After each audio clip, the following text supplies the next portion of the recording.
musyrif itu apa sih tadi? Musyrif itu bahasa Arabnya. Oh ya, antum itu termasuk musyrif yang otoriter atau kompromi atau toleran? Kadang saya agak keras. Ya, mohon maaf sedikit nih ya, adik-adik yang pernah saya bimbing.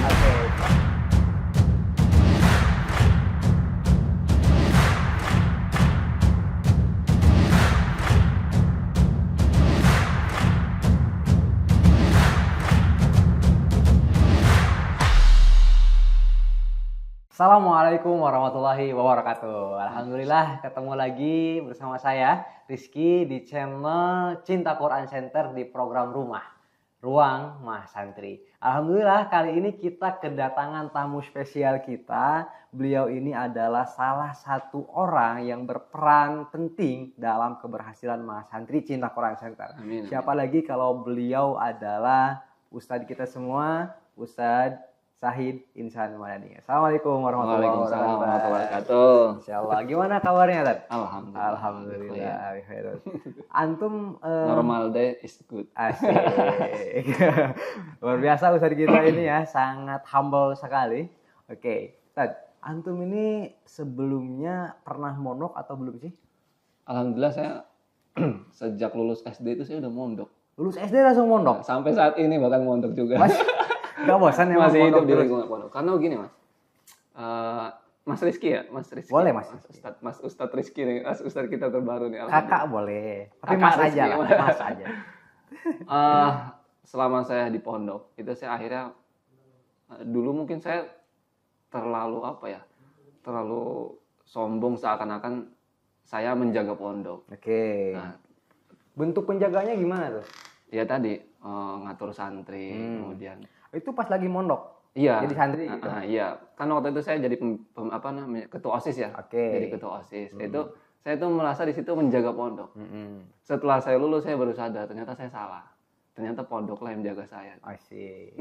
Jadi ternyata ini serius, pondok... sampai saat ini saya pun dijaga oleh pondok. Masih dijaga sama pondok. Meskipun sekarang jadi musyrif ya. Iya, jadi musyrif. Jadi ustadz dalam istilahnya ya, ustadz dalam. Masih merasa dijaga oleh pondok. Alhamdulillah. Antum asli dari mana tadi?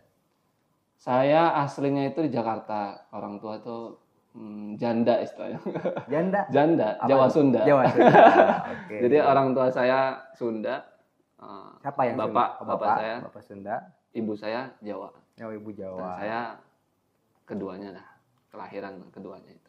Raja Jawa apa gimana? Raja Jawa. Bukan yang itu ya. Bukan ya. Oke. Nah, tapi lama di Jawa saya. Lama di Jawa. Termasuk mondok juga di Jawa. Termasuk mondok juga di Jawa. Lulus S1 di Jawa, di Solo tepatnya. Di mana tuh? Di Solo. Di universitas? Di Universitas UIN. UIN. Solo. UIN Solo. Oke. Alhamdulillah. Nah, ini tiba-tiba ada di Cekice sebagai musyrif. Ini gimana ceritanya nih? Ini nikmat dari Allah sih sebenarnya. Gitu ya. Dari Allah karena ini setelah saya menyelesaikan skripsi saya, penulisan skripsi saya itu, setelah sidang hari kemudian tuh dapat SMS. Dari SMS dari Cinta Quran. Pas beres sidang tuh. Setelah sidang. Setelah sidang esoknya dapat WA. Saya dapat WA mau ada interview. Ada interview. Itu kok tiba-tiba ada SMS langsung masuk itu? Apakah antum ngajuin sebelum masih dalam penulisan skripsi itu saya udah nyebar CV sama. Jadi saya nggak mau ngasih kesempatan diri saya itu nganggur. Okay. Pokoknya masih nulis skripsi, saya udah nyebar CV, udah nyebar lamaran, tapi semuanya dunia pendidikan. Semuanya dunia pendidikan. Berarti karena memang belum tertarik ke dunia bisnis atau mau sampai fokus? saat ini belum. Tapi sudah ada rencana ya. Okay. Sudah ada rencana. Tapi sampai saat ini karena rencananya saya mau menyelesaikan S3. Pendidikan tertinggi pokoknya. Amin. Bukan karena apa-apa, tapi cuman saya mau membuktikan ternyata saya bisa. gitu aja sebenarnya. Mau sambil mondok, jadi penjaga pondok lagi sambil kuliah, apa fokus kuliah? Dua-duanya. Jadi pagi diskusi dengan dosen, ya kan, malam diskusi dengan santri. Ya Allah. Jadi apa yang dapat dari dosen itu langsung di-sharing lah ya sama santri. Iya, karena Oke. santri kan butuh asupan juga ya, kabar-kabar terkini yang intelektual lah pokoknya. Iya betul banget. Nih kita kalau tadi ngomongin musrib ya, antum sebagai musrib di sini juga gitu. Nih pertanyaannya itu yang basic aja ya. Musrib itu apa sih tadi? Musyrif itu bahasa Arabnya. Oh ya. Kadang ada di dunia pendidikan lain ya, tempat sekolah lain itu ada yang namanya pembina atau muadib. Muadib, Muadib. ya. Ada juga ya, yang pakai istilah musyrif. ada juga musrib. musrib. Kalau di sini musrib berarti Ya, ya. kalau di sini musyrif. Di sekolah lain ada yang muadib, ada yang pembina, ada yang ustadz dalam. Ke dalam banyak Iya, ya banyak. versinya. Tapi intinya tuh tetap sih mendampingi santri. Dampingi santri. Mendampingi santri. Tugasnya tuh tugas seorang muslim itu mendampingi santri. Searjen apa gitu tugas musrib itu Nah. bagi para santri? Ini searjen apa ya? Menurut saya ya, karena tugas musrif itu tugas utamanya adalah mendampingi santri. Itu harus punya kedekatan emosional yang pertama. Oke, pertama kedekatan emosional ya. Kedekatan emosional. Tapi karena di sini cekice seumuran lah. Jadi emosinya masih sama-sama biasanya. Jadi perlu pendekatan dari sisi lainnya tuh. Nah, jadi latar belakang. Oh iya, Cekice ini santrinya usia berapa sih? Ini udah istilahnya mas santri. Mas santri. Lulusan dari taraf SMK sederajat. Oh, berarti umurnya nggak terlalu jauh. Umurnya nggak terlalu jauh, ya? saya masih 24 ini. Kayaknya bahkan ada yang lebih tua dari antum. Bisa kayaknya, jadi mas itu. santrinya ya. Nah itu gimana tuh cara antum tuh untuk bisa mendampingi gitu ya, meriadah mereka gitu kan? Ya, tadi pendekatan tuh seorang muslim tugasnya tuh secara emosional. Kalau memang kita seumuran, berarti ada perlu yang didiskusikan selain itu. Jadi bukan cuma kita bicara aturan, tapi kita main bareng, ya kan? Kadang perlu jadi peran jadi kakak, kadang perlu jadi ayah, kadang perlu jadi pembina. Jadi karena ganti-ganti. beda ya, karena beda cara nanganin anak SD, SMP, dan juga anak yang baru lulus SMA ya. Lulus SMA ini, termasuk saya kan pembina BEM alhamdulillah ya di CGC. Oh, sekaligus pembina BEM Sekaligus juga. pembina BEM alhamdulillah sudah 1 tahun lebih. 1 tahun lebih. Alhamdulillah masih diamanahi untuk megang pembina BEM ini. Nah, oh jadi ada BEM juga ya di ada sini? BEM, ada BEM. Oke. Sama kayak kampus-kampus lainnya lah. Kampus lain lah ya. Ada kampus lain. Ada BEM-nya Ada gitu BEM-nya. ya. Keren, BEM ini otak segala mas santri, otak kegiatan mas Otak santri. kegiatan ya. Kalau BEM ini tumpul, ya santri ke bawahnya Santri. tumpul. Oke. Maka Dan itu jangan antum pembinanya kan? Alhamdulillah. Masya Allah. Oke. Masih diberi amanah oleh Ustadz Irfan alhamdulillah. Nah ini kurang tahu ke depannya. Ini saya spill sedikit nih baru di sini nih. Ya ada rencana sih untuk istilahnya resign dari pembina BEM. Karena saya khawatir sekali nanti ini masuk jenjang S2 ya. Masuk jenjang S2. Ini hektik sekali nanti pasti. Oh, Ya. karena banyak amanah gitu Iya, ya kalau banyak misalkan tetap diambil ya. Takutnya BEM itu nanti merasa tidak terinduksi, tidak terbina istilahnya. Tapi kayaknya antum masih bisa deh dengan bekal yang antum punya gitu ya. Itu gimana Ustadz Irfan? Oke. Kan nanti yang melihat Ustadz Irfan. Tapi Oke, saya sudah mengajukan pengunduran diri. Oke. Ini kan kita ini santri di Cinta Quran Center ini atau Mas Santri ini kan umurnya nggak terlalu jauh ya daripada musrib gitu ya. Dengan berbagai latar belakang mereka dan juga emosional mereka gitu ya. Nih, saya mau nanya nih, antum itu termasuk musrib yang otoriter atau kompromi atau toleran? Toleran, oke. Sejak saya KMI itu SMA.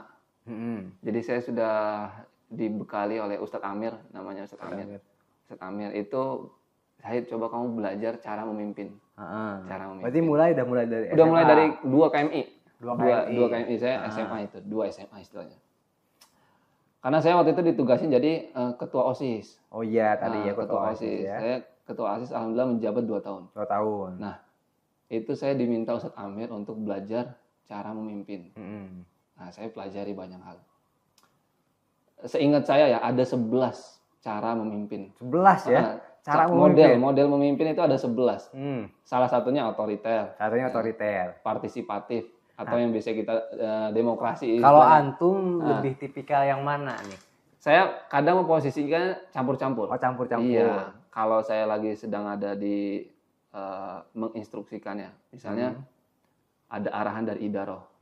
Itu saya otoriter. Karena dia sifatnya itu komando. Nggak boleh kalau misalnya dari idaroh ada perintah begini, kita diskusi sama santri. Ini bagusnya kita jalankan nggak nih? Oh, nggak boleh. Tapi kalau misalnya kita lagi rapat event itu kan, ya kita diskusi. Tapi ya tadi saya kalau dalam aturan lebih terkenalnya otoriter ya. Tegas lah ya. Tegas. Itu. Berarti nggak semuanya juga harus dipakai dengan cara otoriter berarti ya. Semua model kepemimpinan itu sebenarnya bagus. Dari 11 model itu sebenarnya bagus. Asalkan ada poinnya. Tujuan daripada organisasi atau lembaga tersebut tercapai. Jadi kalau tujuannya tercapai, berarti bagus deh cara memimpinnya. Gitu doang. Ada orang yang tangan besi gitu kan, tapi tujuannya tercapai cita-citanya. Cita-cita bangsa tercapai misalnya. Berarti dia bagus. Berarti goyahnya yang penting tercapai aja. Iya, goyahnya tercapai. Mau dengan caranya apapun, bagaimanapun, yang penting tujuannya. Yang penting halal caranya. Iya. Bukan tubari rumasi lah. Iya. Yang penting tujuannya tercapai. Iya. Dengan model kepemimpinan seperti apapun. Karena bisa jadi kita otoriternya, kita orangnya otoriter, ternyata memang nggak sesuai ya. Nah, kita bisa campur-campur lah yang menyesuaikan dengan keadaan. Terutama ini kan Mas Andri ya. Iya. Kadang saya agak keras. Ya, mohon maaf sedikit nih ya, adik-adik yang pernah saya bimbing. Kerasnya itu gimana, Tan? Kadang saya agak keras. Agak tegas. Bentuknya gimana? Kalau bilang enggak bisa 2 kali kita kompromi. Nggak bisa. Misalnya ya ada aturan pegang HP. Pegang HP ada jadwalnya. Ustadz, kita sering rajin sholat di masjid, apa kita dapat hadiah HP? Enggak. Oh, ada kayak gitu ya? Ada permintaan seperti itu ada. Saya rajin sholat gitu, pegang HP. Bisa nggak kasih hadiah lah? Kasih hadiah. Mas, sholat itu kan kewajiban. Ya kan? Masa kamu sholat cuma gara imbalan HP sih? Imbalan HP ya? Kan enggak. Jadi saya sifat yang begitu-gitu enggak. Tapi bisa jadi ada yang iya. Muslim, bisa jadi ada bisa yang jadi dimanapun ini. Misalnya ada yang, oh ya udah, supaya ini saya kasih hadiah buat yang rajin sholat, supaya sholatnya makin semangat.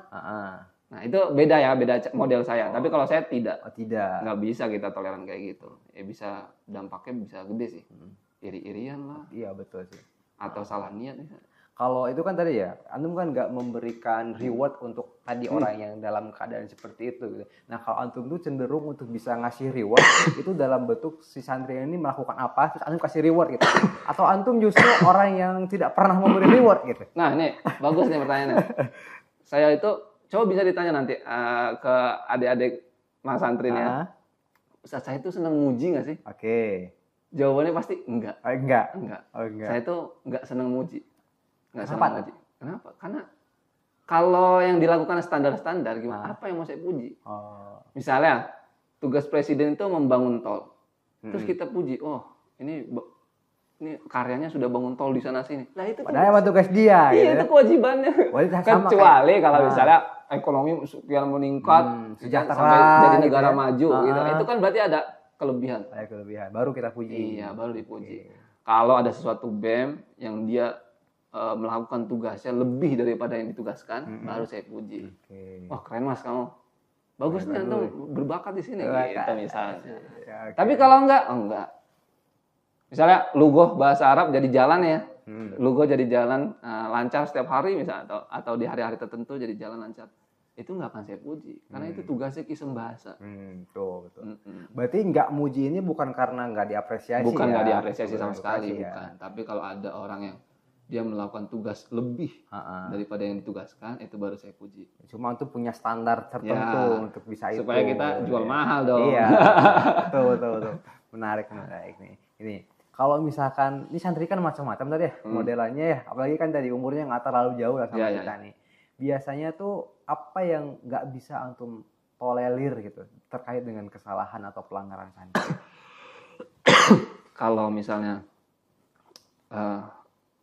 kesalahan santri yang tidak bisa ditolerir ya. Ini itu sih, misalnya dia sombong. Sombong? Sombong. Gimana tuh sombong tuh? Sombong. Menarik nih, sombong nih ya. Sombong. Habisnya kalau santri itu ya pacaran itu nggak bisa tolerir gitu kan. Iya. Terus juga misalkan apa mencuri dan segala macam. Ini sombong nih. Apa nih? Kenapa sombong? Karena kalau santri itu udah punya sifat sombong ya, itu sepengalaman saya, ilmunya itu nggak berkah. Oh itu Naudzubillah ya. itu. Teman-teman saya banyak. Jadi pengaruhnya itu keberkahan ilmu. Keberkahan ilmu, maksudnya bukan kita nunduk-nunduk sama kiai sampai sujud-sujud gitu, bukan. Tapi kalau kita sudah ini sesuai dengan hadis Nabi. Kalau kita belajar liyubahi bihil ulama, gitu kan, itu nanti yang nggak akan berkah. Ngeri juga ternyata ya. Berarti yang menurut antum itu nggak bisa ditolerir itu ya kayak rokok, pacaran itu juga nggak bisa dibenarkan ya. Tapi yang paling nggak bisa banget itu sombong. Ya? Saya kadang mau menasehatinya tuh agak, ya Allah, dia aja sombong ke ustadz yang misalnya ilmunya lebih tinggi daripada saya. Gimana saya mau nasihatin? Bagi kita gitu ya. Masa saya mau nasihatin malaikat? Masa kita mau nasihat malaikat? Jangan sampai sombong lah kalau kita masih jadi thalib ilmu. Ya. Semuanya yang ada di pondok pesantren manapun, kalau ada ustadz yang lebih pintar dari kita, jangan sombong. Sombong itu kan ada dua ya. Menolak kebenaran. Jadi kalau kita kasih tahu begini-begini, oh enggak, saya lebih pintar. Menolak kebenaran. Sama tadi, meremehkan manusia. Iya ya, nggak boleh sombong ya. Apalagi kan kita nih santri atau penuntut ilmu sepanjang usia kita. Artinya berarti kita nggak boleh sombong. Santri saklawase. Saklawase. Kalau kata mudir saya, santri saklawase. Berarti emang selawase itu juga kita nggak boleh sombong ya. Nggak ada mantan guru itu. Iya ya, nggak ada. Dia mantan guru saya, nggak ada. Kalau dia pernah jadi guru kita, ya sudah. Itu yang diajarkan para salaf, ulama salaf kita. Oke, berarti sombong ya. Iya, sombong. Nah, wajar nggak sih tadi kalau misalkan di satu pondok pesantren, itu ya dimanapun itu ya, sepanjang antum juga sebagai musyrif di sini dan juga sebelumnya gitu ya, ada pelanggaran, wajar nggak sih? Pelanggaran ya pastinya ada. Ya kan? Bahkan ada santri yang bilang adanya aturan itu untuk dilanggar. Pelanggaran itu pasti ada ya. Masih ada. Karena kita juga kadang di negara ini ada aturan, kadang suka kita langgar. Naik motor pakai helm kita langgar. Ada deket doang kok nggak pakai helm dah. Itu pasti ada pelanggaran. Di mana-mana pasti ada pelanggaran. Nah, tapi ya gimana kita menyikapi sih? Biasanya pelanggaran-pelanggaran itu tuh terjadi karena apa? Ini biasanya gini, karena anak-anak itu biasanya mohon maaf nih, orang tua itu kadang nggak bisa didik anak. Anaknya nakal, nah barulah dipesantrenin. Nah itu bisa jadi salah satu faktor atau bisa jadi faktor yang lain nih tadi. Itu bisa jadi faktor. Oh bisa jadi. Jadi orang tua itu menganggap pondok pesantren adalah tempat laundry. Waduh. Bengkel ya. Iya, udah kayak gini udah harus dibenerin dulu pola pikirnya. Naruh baju kotor, ngambil tinggal terima bersih. Nggak bisa. Jadi peran orang tua, termasuk pesan untuk saya sendiri nih, saya punya anak ya. Punya anak kan? Punya alhamdulillah. Berapa tuh? Ada 2 putra. Oh, udah 2 putra. Berarti tinggal di Cekice juga ya? Di Cekice, difasilitasi tempat tinggal. Ini pesan untuk saya juga. Ya namanya mendidik anak itu perjalanan seumur hidup. Nggak bisa setengah-setengah. Saya didik dia sampai umur segini, habis itu saya serahkan kepada pesantren, nggak bisa. Dan nggak ada juga ya mantan orang tua. Nggak ada. Mantan guru aja nggak ada, lagi mantan orang tua. Bahkan ya misalnya yang sudah bercerai ya orang tuanya, kita nggak boleh membenci ayah kita. La targhabu an abaikum, faman raghiba an abihi falaysa minni. Itu kata Nabi. Jangan kamu benci bapakmu. Siapa yang benci bapakmu bukan golonganku. Nah, itu ngeri juga. Pokoknya maafin lah kesan orang tua. Ya. Nah ini kadang juga mereka yang mondok-pondok ini karena dipaksa orang tua tuh kadang juga menyalahkan orang tuanya dengan cara apa di sini ya ngelanggar lah, nggak mau ikut aturan. Itu gimana cara menyikapinya tuh? Ya ini sih bukan wilayah kita ya sebenarnya, tapi wilayah kita itu nih santri kalau melanggar dihukum, gitu kan. Kalau dihukum berarti ada konsekuensinya. Entah itu SP1, SP2, SP3. Nah, kalau sudah SP3 berarti say goodbye. Kita masih bisa temenan di luar, ya kan? Tapi untuk masuk ke Cekice, jangan dulu. Secara kelembagaan udah enggak lagi. Udah enggak ada hubungan. Tapi kita masih bisa temenan di luar. Kalau bentuk hukuman yang ada di Cekice ini bentuknya apa tadi? Kalau untuk variasi ya. Contoh-contoh yang pernah antum tangani. Contoh ya alhamdulillah Mas Santri Cekice ini pelanggaran-pelanggarannya tidak terlalu berat ya. Atau karena mungkin mereka sudah dewasa jadi Iya. ini kalau saya melanggar hukumannya bisa SP1, SP2. Oh, ini berat juga nih gitu. Alhamdulillah pelanggarannya misalnya telat ngumpulin HP. Oh iya. Ya kan? Alasannya kelupaan. Ya itu biasanya saya ngasih hukumannya, sanksinya itu ditarik hak HP-nya, dikonversikan ke jam dia melanggar. Dia melanggar tidak mengumpul HP 2 jam, berarti kita tarik 2 jam selanjutnya. Dia nggak pakai. Kalau pegang HP-nya itu berapa kali dalam sebulan atau sepekan? Sebenarnya fleksibel ya. Fleksibel. Tapi ada waktu reguler. Oh, waktu regulernya ada. Jadi sepekan ada 1 waktu, yaitu di siang hari. Hari? Di siang hari, di hari Ahad. Oh, hari Ahad. Di hari Ahad. Kalau santri Ikhwan di hari Ahad. Jadi beda nih antara Ikhwan sama beda Ahwat. Supaya nggak chattingan bareng. Susah juga. Nah, kita ini ya jaga lah ya. Disiasati beda hari. Beda hari. Oke. Yang Ikhwan di Ahad siang, Ahwatnya di Sabtu siang. Sampai asar. Oh, sampai asar doang ya. Sampai asar. Itu cukup lah untuk diskusi dengan orang tua, ya kan, temu kangen, belanja, check out, ya. Alhamdulillah cukup. Perlu gamis baru. Nah, tapi kalau ada kegiatan, event dia jadi panitia, itu biasanya saya mengizinkan. Ya ini kan support dia dalam berkembang juga ya. Kebutuhan ya, koordinasi dan lain hal ya. Oke. Nah, menurut antum nih, kondisi idealnya suatu pesantren itu gimana sih, Pak? Idealnya pesantren? Dari segi santri ya, maksudnya. Dari segi santri gitu ya. Sesuai apa yang dicita-citakan ya, visinya. Visinya misalnya CKC ini kampusnya para dai. Oke. Lulusannya tuh gimana? Berarti jangan jadi patokannya itu setelah lulus. Itu bisa jadi patokan. Nah, tapi itu bukan patokan utama ya, karena setelah lulus itu bukan wilayah kita lagi sebenarnya. Masa memaksa santri, oh kamu harus jadi dai, nggak boleh jadi yang lain, nggak bisa. Tapi selama proses itu kita mengkader dai apa tidak? Indikatornya apa? Di sini public speaking lancar. Oke. Ya. Dia khutbah kapan aja siap, oke, ready, ya kan? Khutbah Idul Adha, oke. Khutbah nikah pun walaupun dia belum nikah. Atau kultum itu udah nggak usah mikir, nggak usah persiapan. Wah, kultum grogi, nggak usah. Ini kita namanya santri kampus yang mencetak para dai ya. Itu nggak usah persiapan yang bertele-tele. Oh, apaan saya belum siap. Kalau ada khatib Jumat, ada uzur di suatu masjid, siapa nih santri? Kan yang dicari santri biasanya. Betul. Langsung angkat tangan, saya siap. Nah, itu. Oke, itu kan idealnya pesantren CKC. CKC. Nah, sekarang pertanyaan terakhirnya, apakah CKC ini sudah ideal menurut antum? Perjalanannya sih sudah. Perjalanan sudah. Alhamdulillah ya. Santri ini bahkan saya lihat malam-malam angkatan yang baru nih, angkatan 4. Kenapa tuh, ngapain? Suka latihan malam-malam di masjid tuh ngomong sendiri. Gitu. Ngomong sendiri. Bahaya juga tuh ngomong sendiri. Ngomong sendiri, melatih skill bicara gitu. Supaya nggak demam panggung. Jadi dia melatih bicara, lihat kaca gitu. Ya seru-seru sih. Ada juga yang ke maktabah, ya kan, cari referensi. Itu saya suka daripada cari referensinya lewat HP. Ya apalagi maktabah udah lengkap gitu kan ya. Makanya di praktikum saya megang praktikum juga ya.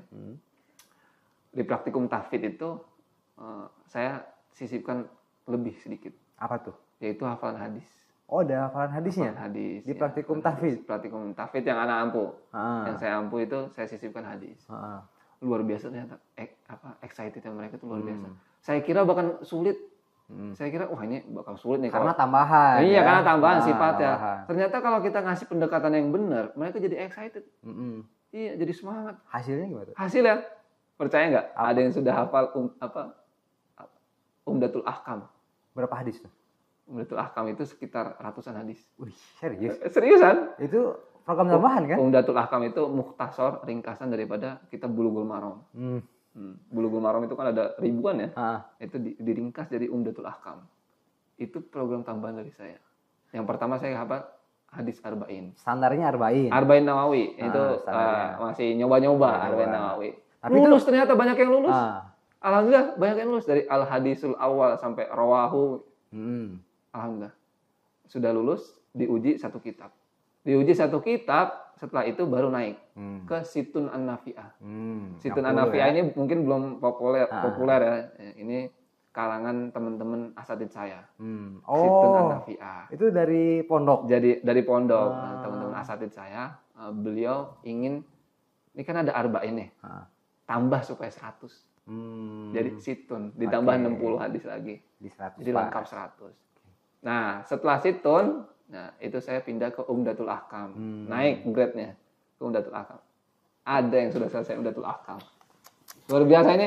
Saya terharu juga sebenarnya.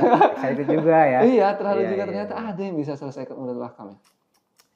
Jadi CQC Cinta Quran Center ini dengan keberadaannya musyrif dan juga santri-santri yang diseleksi, alhamdulillah sampai detik ini sudah bisa dibilang dalam proses ideal ya. Dan juga alhamdulillah juga kemarin kita lihat bareng angkatan 1 juga udah pada wisuda. Sekarang juga udah ada 4 angkatan berarti, dan semoga kondisi ideal ini terus bisa kita jaga dan juga kita tingkatkan. Itu. Oke, menarik banget teman-teman semuanya yang ngobrol sama beliau ya. Jadi banyak cerita, banyak insight baru yang bisa kita dapetin pada podcast kali ini. Nanti kalau kita mau ngobrol-ngobrol lagi terkait dengan podcast atau tentang cerita-cerita Mas Santri di sini, nanti kita bisa datangkan guru-guru, teman-teman kita, dosen-dosen dan juga kita, musib-musib yang lain juga. Musib yang lain, karena mungkin Anda juga nggak sendiri ya, gitu kan. Betul. Nah, nanti saya ada 3 teman.